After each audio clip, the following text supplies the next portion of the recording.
PUBG খেলে, এই মোবাইলের মধ্যে অশ্লীল সিনেমা দেখে, নাটক দেখে, পর্নোগ্রাফি দেখে, এরকম যুবক আমাদের সমাজের মধ্যে আছে না নাই?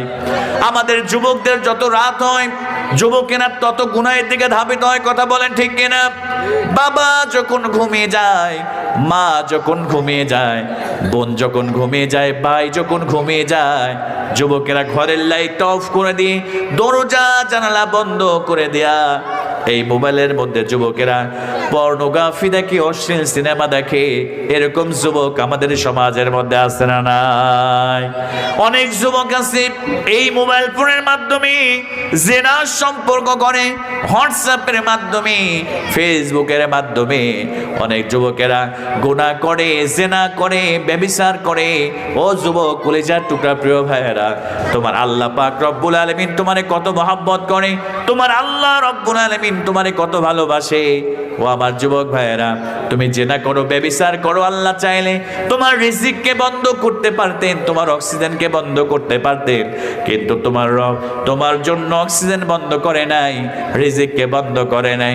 তোমার জন্য আল্লাহ 3 বেলা রিজিক আর অক্সিজেন আর সূর্যের আলোর ব্যবস্থা তোমার আল্লাহ পাক রব্বুল আলামিন তোমার জন্য করে দিয়েছে। জোরে বলেন সুবহানাল্লাহ।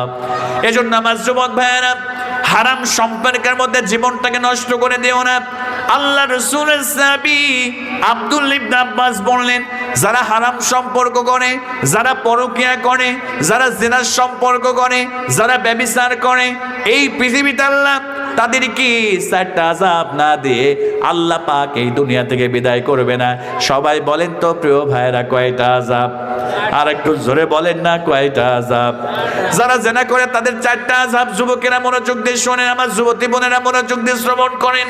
যারা জিনা করবে, যারা ব্যভিচার করবে, তাদেরকে আল্লাহ 4টা আযাব এই দুনিয়াতে দিবেন, তাছাড়া আল্লাহ বিদায় করবে না।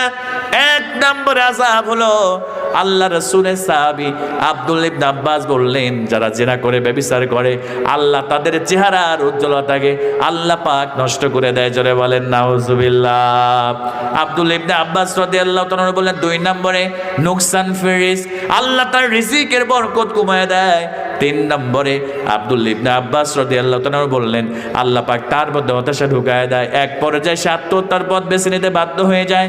আর 4 নম্বরে যারা জিনা করে, ব্যভিচার করে, আমার প্রিয় ভাইয়েরা, ওয়াহনান ফিল বাদান, আল্লাহ পাক রব্বুল আলামিন তার শরীরের মধ্যে এমন রোগ ঢুকায় দেয়, ওই রোগের চিকিৎসা গোটা পৃথিবীতে আপনি খুঁজে পাবেন না। জোরে বলেন নাউজুবিল্লাহ। এইটা হলো